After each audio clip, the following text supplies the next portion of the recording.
Hey, it's your girl Lisa, host of Side Hustle Saturday Hustle Talks, where we shine a light on the stories, pivots, and passions behind today's most inspiring entrepreneurs. Now, today's episode, it's all about flavor, culture, and comeback energy. We're sitting down with the brilliant soul behind Near East Café, Christina Allen, a creative visionary who turned the love of food and community into a vibrant catering experience right here in the heart of the Near East Side in Columbus, Ohio.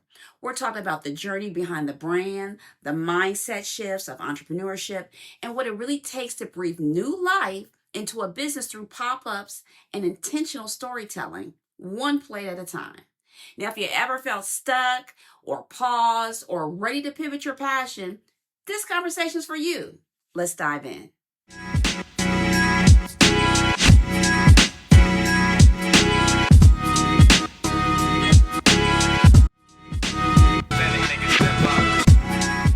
Hey everybody, it's your girl Lisa from Side Hustle Saturday Hustle Talks.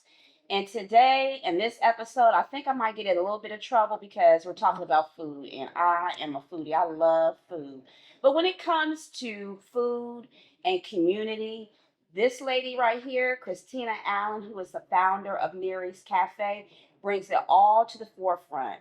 Christina, welcome to the show. Thank you. You know, I always have a funny story about how we met. Christina was one of my clients, and I redid her website for Near East Cafe, and they do catering that's in the vegan space. I would say healthier. Yeah, Healthier healthy space. catering. Yeah. It's good, y'all, but we're gonna get to that later.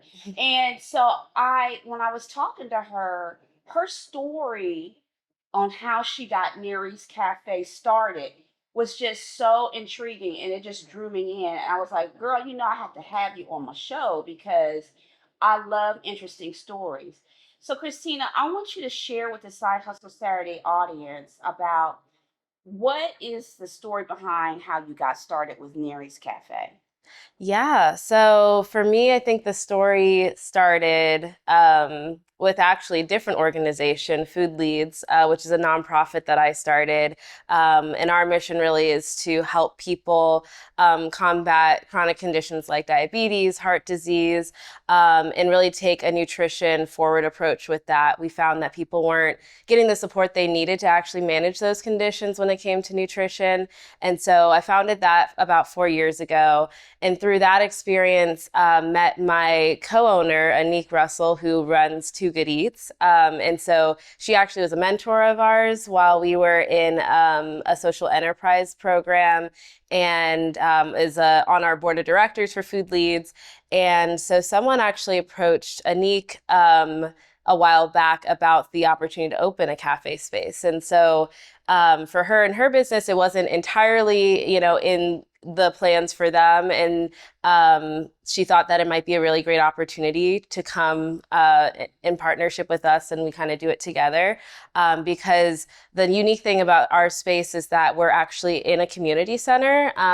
So we're partnered with the Ohio State Healthy Community Center, which is in the Near East Side, hence our name.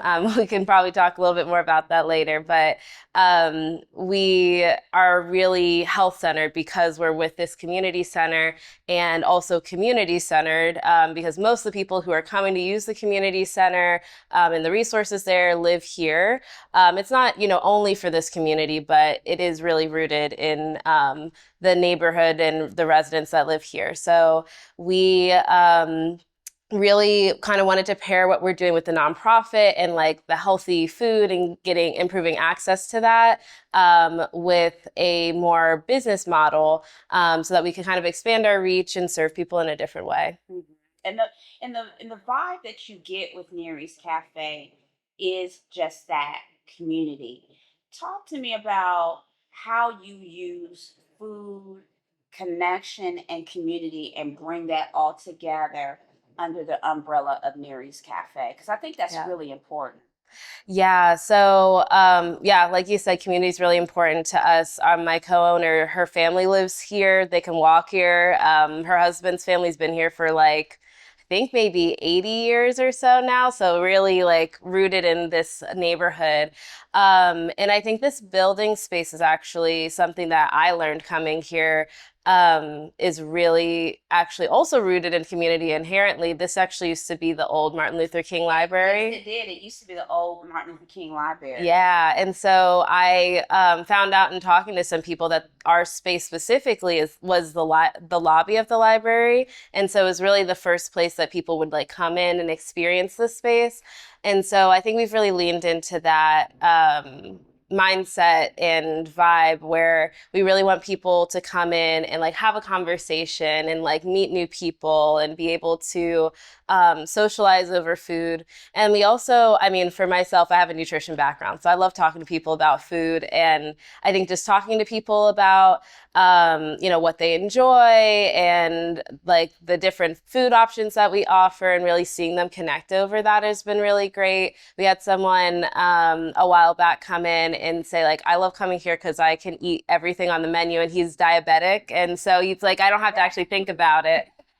Which I love to hear because I mean, that's my diabetes is one of my things that I'm passionate about helping people manage and prevent. But I think that that's really kind of the crux of it for us is really building that community. And so we have held events here where people can connect and meet new people, but also really connect with their friends. We had like mocktail events that we host to teach people how they can enjoy fancy drinks, but without the alcohol, so a little bit healthier.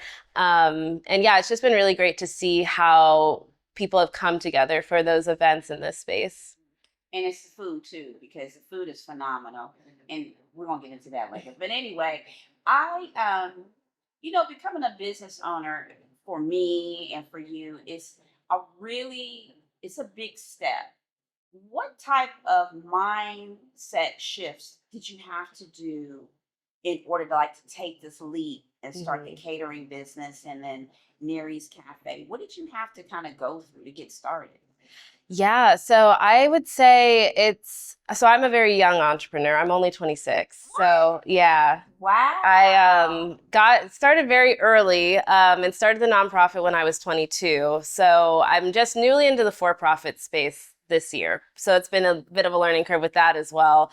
But when I first started with Food Leads, the nonprofit, I honestly had a hard time with the whole mindset part of it because it's straight out of college. Most people have a boss, instructing them what to do. Whereas I could do whatever I determined every day, and it was great. And that's definitely the lifestyle that I wanted. But I also had to, learn how to, I think, manage myself, and also be able to be okay with like failure and where I'm setting my bar for myself, because I'm kind of a perfectionist and I like things a certain way. And so I think I had to learn how to shift that perspective so that learned how to pivot better. I also learned a lot about how to kind of like pick yourself up, because every day as a business owner, there's going to be a problem. There's literally problems every single day, especially with food, because there's just so much that could potentially go wrong. And so you are constantly trying to figure out, like, problem solve, which I love, but it can get to be a lot at times. And so actually what I did, and this is, different for me because I started so early. I went and worked a traditional job and kind of learned how to like be in that like larger environment, have someone manage me. And I still was doing my business on the side at that point. But it wasn't that I, financially like couldn't, support myself with my business, but I just decided I needed to do something different and then build kind of my own work confidence and come back to, what I'm doing now. And so I think like this time around, I'm now full-time back in my business. I think I've really learned how to be more resilient. I think resilience is like the biggest thing that separates business owners from people who maybe wouldn't thrive as a business owner, at least in this environment, because there's just constantly things that I think the highs are higher and the lows are lower. And so you have to like, yeah, you have to ride the roller coaster. Yeah. This segment of Hustle Talks is brought to you by Studio 951. Need a game changing marketing strategy? At Studio 951, we help businesses stand out with expert branding, social media management, content creation, web design, and video editing. From crafting eye catching visuals to driving engagement, we bring your brand to life online and beyond. Ready to grow? Let's build something amazing together. Visit studio-951.com today. How, Side Hustle Saturday, so I talk about the game, the hustle. And, everybody's definition of hustle is different. So first starting out, we're really hungry and we're just jumping at everything because, we're trying to hustle and get that business. How has your hustle game changed from when you started to now? Yeah, I think I've really learned the power of delegation. I think that's really been hard too because, like I mentioned, as the owner of the business, you want things to go a certain way Right. and be at a certain standard. And I think that was something that I had to learn how to teach other people how to, one, like do the task, but then also how can they do the task in a way that works for them and how they do things. And so I'm still growing in this, but I think I've learned, we can do more by delegating. And, we are still very small. So our staff's very small and very like everyone does everything still. But I think not having it all on me, I kind of would just like work and I still work a ton, but I think I'm now able to hustle in a different way and focus on different things than I was before. I'm not doing like, sending this email to someone that like I could have another employee do. So I've kind of learned how to evolve in that way and delegate better. I think it's the biggest thing for me. I always say the definition of a true leader and of a good leader is delegation. If you know how to delegate, you are the best leader ever because that's what it's all about. Yeah. To be able to let go. And, your business is your baby. And so being able to entrust other people to help you bring your vision to life, that's a hard thing to do. Mm-hmm. That's a very hard thing to do. Now, I was being a little nosy and I saw that you have a summer pop up coming. Talk to me about that. Yeah. So on June 22nd, we have a summer pop up. It's our first pop up of this year, actually. We will be having a kind of coffee, drinks, and breakfast pop up where we're going to have an activity where people can kind of think of their summer bucket list items because we love doing fun things and really pairing that with food. And so it'll be kind of like almost what's the right way to say this? But like kind of like think back to like you were a kid making arts and crafts. That's the vibe we're going for. And kind of just, letting your imagination take you where you want it. And again, like have a social component to it. So just really seeing people come through. It'll be on a Sunday morning, so pretty chill vibes. But yeah, we're really hoping to, host this space for people, but then also it's with the intention to help us build towards opening and having regular hours. Mm-hmm. And so we're really looking to learn from the community and people who show up that day on like what they're looking for and what they like, and what they really want to see from us because we're a cafe that's really for the community. We actually only exist because the community asked that the community center create a cafe space. So I think we really just want to get that feedback and connect with people. But yeah, so we have that. And then actually, surprise pop up the next 2 weeks will be open Tuesday through Thursday of I think next week is the 2nd of June.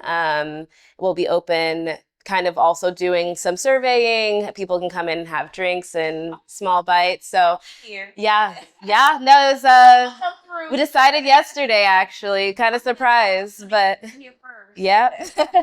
Yeah, so we're gonna have that option for people too to stop by and connect with us.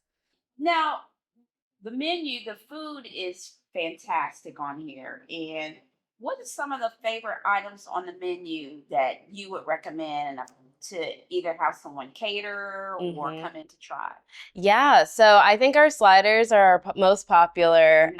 We have a mushroom slider and a jerk chicken slider, which I mean, they're both amazing, but everyone always orders more of the jerk chicken slider, but the mushroom, like, I think that's honestly where it's at. And I tried that is, I could have ate the whole entire plate. It is so good. Yeah, yeah, no, everyone's always surprised because, everyone thinks that they want the meat option, but Yeah. the mushrooms are like a really great vegetarian option, and also have a few more nutrients in them. But yeah, no, I think that's one thing I would recommend. And then we also carry Two Good Eats juices, which my co-owner, that's her business, and their juices are amazing. I think their summer flavors particularly are my favorite. They just came out with a dragon fruit lemonade that is really, really good. So I would say those are kind of like our two best niche products. But we also, this is very new for the pop up, we're going to have a salmon lox bagel sandwich that's like, it's amazing. It has like all kinds of stuff on it. I think we've got like cucumbers, tomato, microgreen, cream cheese lox, all of the whole thing. So yeah, no, it's going to be really good. All right. Like I said, I'm gonna come through, and you should come through as well. I love the fact that you talked about pivoting, and I think that's really key. What advice would you give someone that's kind of like in that stage Mm. and they have this business and they need to pivot? What advice would you give someone? Yeah, I think the thing I had to learn was that there's a difference between toughing it out because you need to get to where you want to go and realizing that you need to pivot. Because I mean, there will be hard times and you don't necessarily have to pivot every time it gets hard. Right. But I think you kind of have to assess the bigger picture. One is what you're doing in alignment with like what your mission and what you set out to do. And then also, I think practically, like, is it something you have the capacity and ability to really execute well on? And I think if the answer to one or two, both of those questions is no, then it's probably time for a pivot. Yeah. And I think that's what we realized. We kind of had like, we we had actually opened the cafe space and we were really excited about it. But I think realized that we kind of started a little too soon on that portion of our business. And so we had to pivot and get into the catering space, which actually was, I mean, it's been amazing. We love doing the catering part of our business, but it wasn't what we set out to do originally. But we're still, executing on our mission by providing healthy options for people and, bringing people together over food. And so still ensuring that pivot is mission aligned is really important. But practically, I mean, when you're running a business, you have to run the business well. And so I think that pivot is going to support us to be able to go back to the cafe once we have more experience under our belts, once we have more community feedback and more capacity, we'll be stronger. What do you think keeps you creative when planning your menu and doing the summer pop ups? Because sometimes I know it's hard, like me doing the podcast, trying to figure out what guests do I want to have on, what do I want to talk about? How do you tap into your creativity? Yeah, I think a lot of it comes from, you know, going out there to other restaurants, honestly, and like getting inspiration. Yeah, yeah. I mean, my recon is eating food, so it's pretty good research. But yeah, no, I think like I mean, obviously I cook a lot and I could make all of my meals for myself, but I think it's important to be able to go and see how other people using ingredients and obviously like not copying them because we want to have our own unique spin on it. Yeah. But I think you just like notice someone does something this way and like observing. I even like observe how people run their kitchens. Like I kind of see like what their setup is and just kind of having a different lens when I'm going out to eat. I think that's one thing. And then, yeah, just talking to people also about like what they like to eat too. We're working on a project in partnership with a master's dietetics student right now who's putting together like a cookbook that is like rooted in people's food stories. So she's like going around interviewing people and asking them about like what foods are important to them. Awesome. And yeah, I think I honestly kind of do that, but just casually, just asking people about what they like and what they've been eating. So I think I gain a lot of inspiration from other people because I really don't think we're set out to, reinvent the wheel with what we're doing. We really are trying to just make our community healthier and, taking a simple approach and straightforward approach to that. I, don't set out to win a Michelin star anytime soon. That's not really in my goals. We could. Maybe it'll come, but yeah, I think that's not, our goal and our mission. And so I think we really just love taking inspiration from the people that we're looking to, feed with our food. Okay, so I got some rapid fire questions for you. Ready? Yeah. All right, here we go. Favorite go-to drink when you're working a cafe shift? The apple, yeah, spice chai, spice chai. Okay, one word that captures the Near East Cafe vibe. Thoughtful. A dream artist or musician you'd love to host for a live set at the cafe. Oh man, this one's really hard. I would say right now, probably her. Oh, I'm okay Yeah, with that. that would be great. That would be she'd great. come out to Ohio. I'd be all up in here too. Yeah. So, what can we expect next from Near East Cafe after the summer pop-ups? What's next for you? Yeah, I think we are really leaning into this pop-up model, so we'll have a few pop-ups throughout the summer. But what we're really looking to do is open again on a consistent schedule. So I think what you'll see from us is being able to stop in on a regular basis, which we're really excited about. But then also I think we're looking at ways to like be in this space, but also be in other spaces around the community, around the neighborhood. So maybe some like pop-up coffee carts, TBD, because we're really trying to take food to people. Because again, with and I don't know if I mentioned this before, but with the nonprofit connection, we donate half of our profits to the nonprofit. And so I think we're also looking to partner with the nonprofit on some like more educational things around nutrition. Yeah. We deliver meals with the nonprofit as well. So kind of like bringing some like our food from the cafe into serving some of the people that we serve with our free programming. So yeah, I think kind of just, continuing to be creative. I mean, we haven't even actually been open a year yet. So we're still kind of experimenting and seeing what people want and what they need in the community. This has been such an amazing interview. Thank you so much for being a guest on Side Hustle Saturday Hustle Talks. Thank Please you. tell the listeners how they can reach you. If you're in Columbus, Ohio, and you need an event catered, tell people how they can get in contact with you. Yeah, so if you want an event catered, emailing us at catering@neareastcafe.com is the best way. We also have our website is just neareastcafe.com, so super straightforward. But yeah, all of our information is on Google too. If you want to call us or follow us on Instagram, we're just Near East Cafe. Mm-hmm. And she just launched a fantastic website. So get on there, check it out, and support this. Support Near East Cafe. This is an amazing effort that she's doing. Half of her profits go to nonprofit. The vibe in here is great. The food is amazing. So come out and support, order. If you have another event, offer healthy food options and let that be Near East Cafe that provides that service for you. And for y'all, you know what to do, Side Hustle Saturday community. You need to hit like and subscribe to my channel, Side Hustle Saturday, on YouTube. And all the details on where to follow me, how to follow me, are in the description below. But as I always say to you, and again, thank you, Christina, for being on the show. I will talk to you soon. Thank you.